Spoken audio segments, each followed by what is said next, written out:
చెవులు మనని మోసం చేస్తూ ఉన్నాయి. కాబట్టి పాజిటివ్ ఎనర్జీస్ రావడం కోసం లోపల ఉన్నటువంటిది ఎంత శక్తిమంతంగా ఉండాలో ఆలోచించండి. దీనికి ఆది శంకరాచార్యుడు ఒక ఉదాహరణ చెప్పాడు వివేక చూడమని అనే ఒక పుస్తకంలో. ఆ శ్లోకం చదివితే మీకు చాలా ఆశ్చర్యపోతుంది. ఆది శంకరాచార్యులు 7వ శతాబ్దం అని చెప్తారు. అంటే దాదాపుగా 1300-1400 సంవత్సరాల క్రితం. మన శరీరంలో ఉన్న అవయవాలు మిమ్మల్ని మోసం చేస్తూ ఉంటాయి. ముక్కు మిమ్మల్ని మోసం చేస్తుంది. KFCకి వెళ్ళగానే చక్కగా చికెన్ వాసన తగలగానే ఆ లోపల ఉన్న జంక్ ఫుడ్ పొట్ట వద్దన్నప్పటికి కూడాను ఆ ముక్కు మిమ్మల్ని మోసం చేస్తుంది. కళ్ళు మోసం చేస్తాయి, చెవులు మోసం చేస్తాయి. ఆ మోసం నుంచి బయటపడడం కోసం శంకరాచార్యుల శ్లోకం ఒకటి చెప్తారు. విహంగమాతంగ కురంగమీన పంచాదిభి పంచభి పంచరేవ పంచత్వమాపు స్వగుణేన బద్ధః. అంటే చేపని పట్టుకోవడం కోసం జాలరి ఏం చేస్తాడంటే ఒక ఎరని వదులుతాడు. చేప లోపలికి వెళ్తూ ఆ ఎరని చూసి ఆహా ఎంత బాగుందో ఈ ఎరని తినాలి అంటుంది. దాన్ని నాలుక మోసం చేసింది. నాలుక జాపుకుంటూ వెళుతుంది, ఎరని పట్టుకుంటుంది, గాలానికి తగులుతుంది, చచ్చూరుకుంటుంది. దాన్ని నాలుక మోసం చేసింది. తినకూడని పదార్థాన్ని తినడం కోసం చేసే ప్రయత్నం ఒక్క నాలుక మోసం చేసింది దాన్ని. తుమ్మెద సంపెంగ పువ్వు మీద వాలుతుంది. తుమ్మెద ఏ పువ్వు మీద వాలినా చావదు. సంపెంగ పువ్వు మీద వాలగానే అందులో ఉన్నటువంటి టాక్సిన్స్కి వెంటనే చచ్చూరుకుంటుంది. కానీ గులాబీ, మల్లె, చేమంతి రకరకాల పూలు సంపెంగ పువ్వు పెట్టి ఒక తుమ్మెదను వదిలితే అది ముందు వెళ్ళి సంపెంగ పువ్వు మీదనే వాలుతుంది, చచ్చూరుకుంటుంది. దాన్ని ముక్కు మోసం చేసింది. మిడతలు రకరకాల ఆహార పదార్థాలు జొన్న కంకులు, వరి కంకులు పెట్టినప్పటికి కూడాను అక్కడ మంట కనుక కనపడితే ఆ కంకి కన్నా ఈ మంట చాలా గొప్పదని అది వెళ్ళి దూకి మంటలో పడుతుంది. కళ్ళు మోసం చేసాయి.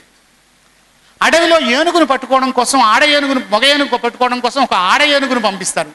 ఈ ఆడ ఏనుగు అలా వెళ్ళి ఆ మగ ఏనుగు దగ్గరికి వెళ్ళి దాని పొట్టని దీని పొట్టతో రాసేవరకే అది బాగా టెంప్ట్ అయిపోయి దీంతో పాటు పరిగెత్తుకొచ్చేస్తుంది, శాశ్వతంగా బానిసైపోతుంది. ఏనుగును అలా పట్టుకుంటారు. దాన్ని చర్మం మోసం చేసింది. లేడిపిల్ల, లేళ్లను పట్టుకునే వాళ్ళు వేణువుని ఊత్తూ ఉంటారు. ఆ వేణువుని ఊత్తూ ఉంటే ఆ వేణు వింటూ అలాగే ఆ లేడి పిచ్చిదానిలాగా నించొని ఉంటుంది. వెనక్కి వెళ్ళి దాన్ని పట్టేసుకుంటుంటారు. చెవులు మోసం చేసాయి. ఒక్కొక్క ఇంద్రియం అంటే కన్ను, ముక్కు, చెవి ఒక్కొక్కటి మోసం చేస్తేనే అవి ప్రాణాలు కోల్పోయాయి. మనిషి నిన్ను 5 ఇంద్రియాలు మోసం చేస్తాయి, నిన్ను ఎవడు రక్షిస్తాడు రా అంటాడు ఆది శంకరాచార్య.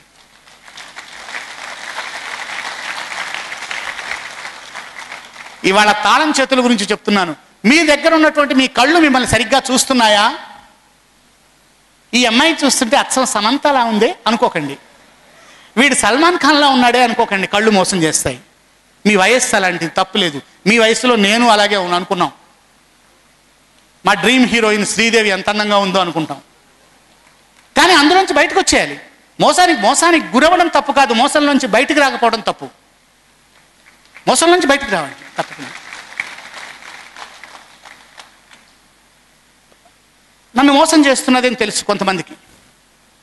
ఆ మోసం ఇది అందరూ మోసం చేస్తారు కానీ ఈ సుబ్బారావు ఒక్కడు మోసం చేయడు అనుకుంటుంది.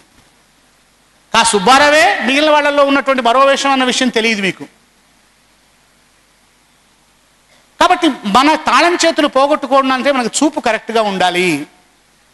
చూపు కరెక్ట్గా ఉండాలంటే మన మనస్సు, ఆత్మ కరెక్ట్గా ఉండాలి. ఒక కథ చెప్తాను. మధ్యలో కథలు ఎందుకు చెప్తున్నానంటే ఈ విషయాన్ని మీరు ఆలోచించడానికి బాగా ఉంటుంది. ఒకసారి అనిల్ అంబానీ లాంటి గొప్ప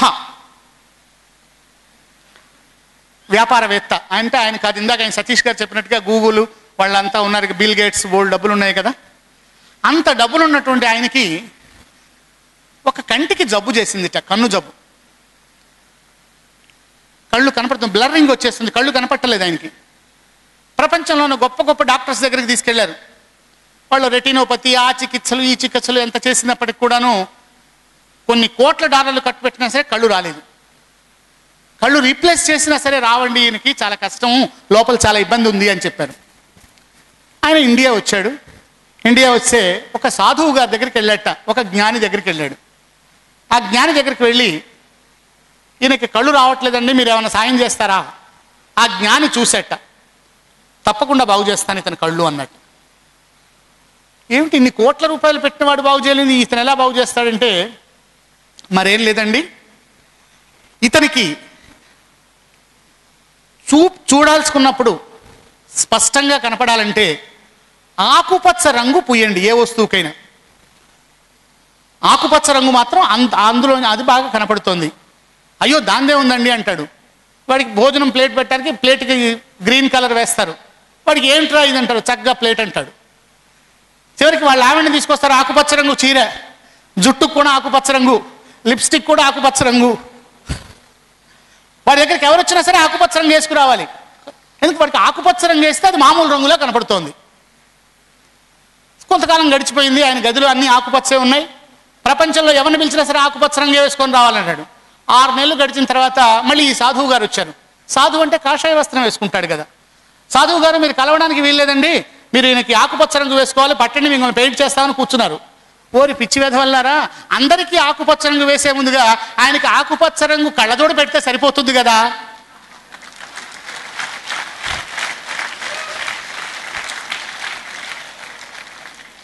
అంటే తనలో మార్పు రాకుండా ప్రపంచం మారాలి అని చూసేటటువంటి ఒక జాతి ఇవాళ మనలో ఉందన్నమాట.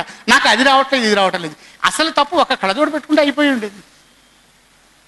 కాబట్టి మన చూపులో మనలో మార్చాలి, చేంజ్ స్టార్ట్. మన వినడం మారాలి, మన మాటలు మారాలి, మన అధ్యయనశీలత మారాలి.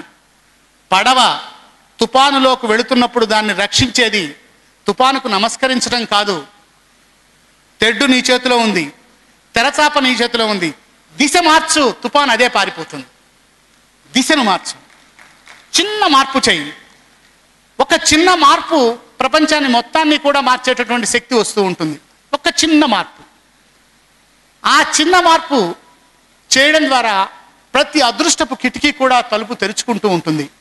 ఏదో హరికథ చెప్తున్నట్టుగా కథలు చెప్తున్నాను కాదు, నేను చెప్పే ప్రతి కథ వెనకాల కూడా మీరు ఆలోచించుకుంటూ ఉంటుంటారు. మీలో ఉండేది ఏంటంటే మమ్మల్ని ఎవరు గుర్తించడం లేదండి. మా నాన్న మమ్మల్ని పట్టించుకోవట్లేదు, మా అమ్మ పట్టించుకోవట్లేదు. నా దగ్గర ఇంత డబ్బులు ఉన్నట్టయితే, ఇఫ్ నా దగ్గర ఇవాళ కనుక 1,00,000 రూపాయలు ఉన్నట్టయితే, అక్కడే తప్పైపోయింది. 1,00,000 రూపాయలు అక్కర్లేదు. ముగింపుకు వస్తే మనకేం కావాలి? మొట్టమొదటి ఒక తెల్లగాయితం తీసుకొని బ్రాహ్మవేళ లేవండి, పొద్దున్న నిద్ర లేవండి. మీకున్నటువంటి బలాలు ఏమిటో రాయండి. మీకున్న బలాలు ఏంటి? మొట్టమొదటిది మీకున్న, ప్రపంచంలో మీకున్న గొప్ప ఆస్తి ఏమిటి చెప్పండి?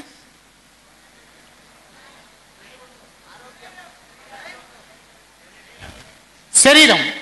ఎస్, మీ శరీరం మీకున్నటువంటి ఆస్తి. ఈ శరీరం ఆరోగ్యంగా ఉందా లేదా? శరీరం సురూపం సదారోగముక్తం యశశ్చారు చిత్రం ధనం మేరుతుల్యం అంటాడు ఆదిశంకరాచార్యుడు. మీ శరీరాన్ని పొద్దున లేవగానే ఒక్కసారి పరిశీలించుకోండి, కాలి గోరు దగ్గర నుంచి అంతా పర్ఫెక్ట్గా ఉందా లేదా? అయిపోయింది, మీరు 50% గెలిచారు. శరీరం బాగుంది. తరువాత ఒక్క 10 నిమిషాల పాటు మీకు అప్పుడు వచ్చే ఆలోచనలన్నీ రాయండి. ఏం ఆలోచనలు వచ్చాయి? చండాలపు ఆలోచనలు వస్తాయి. ఇవాళ నేను ఒకరిని నాశనం చేయాలి, లేకపోతే ఒకరిని చంపేయాలి, లేకపోతే ఒకరిని తిట్టాలి, లేకపోతే దొంగతనం చేయాలి, ఇలాంటి నీచమైన ఆలోచనల దగ్గర నుంచి ఇవాళ నేను ఒక పుస్తకం చదవాలి, ఇవాళ ఒక సంగీతం వినాలి, ఇవాళ ఒక మంచి ఆలయానికి వెళ్ళాలి, ఇవాళ 5 నిమిషాల పాటు మెడిటేషన్ చేయాలి. అలాంటి ఆ రోజు చేయాల్సిన పనులు రాసుకోండి, ఆ వారంలో చేయాల్సిన పనులు రాసుకోండి, ఆ నెలలో చేయాల్సిన పనులు రాసుకోండి. అంతకంటే ఏం అక్కర్లేదు. మొట్టమొదటి టు బిగిన్ విత్. నేను ఇప్పటికీ చేస్తాను. పొద్దున్నే 4:55 తర్వాత పక్క మీద ఉంటే మహాపాపం, లేవాల్సిందే. లేచిన తర్వాత మొట్టమొదట ఆ భగవంతుడికి నమస్కరించిన తర్వాత ఇవాళ ఆఫీస్లో ఉన్నటువంటి డ్యూటీస్ ఏమిటి, ఎవరెవరికి ఏమేమి చెప్పాలి, వెంటనే టప టప టప టప టప నా డైరీలో రాసేసుకుంటాను.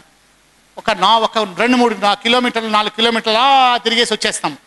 చక్కగా వచ్చిన తర్వాత హాయిగా కూర్చొని ఒక మంచి సంగీతాన్ని వింటాం. నిన్న సాయంత్రం పూర్తి చేసిందో లేకపోతే కొత్తగా మొదలుపెట్టిందో ఒక కవితను కానీ, ఒక పద్యాన్ని కానీ, ఒక పుస్తకాన్ని కానీ కొనసాగిస్తాం. చాలు, అక్కడి నుంచి జీవితంలోకి వెళ్తూ ఉంటాం.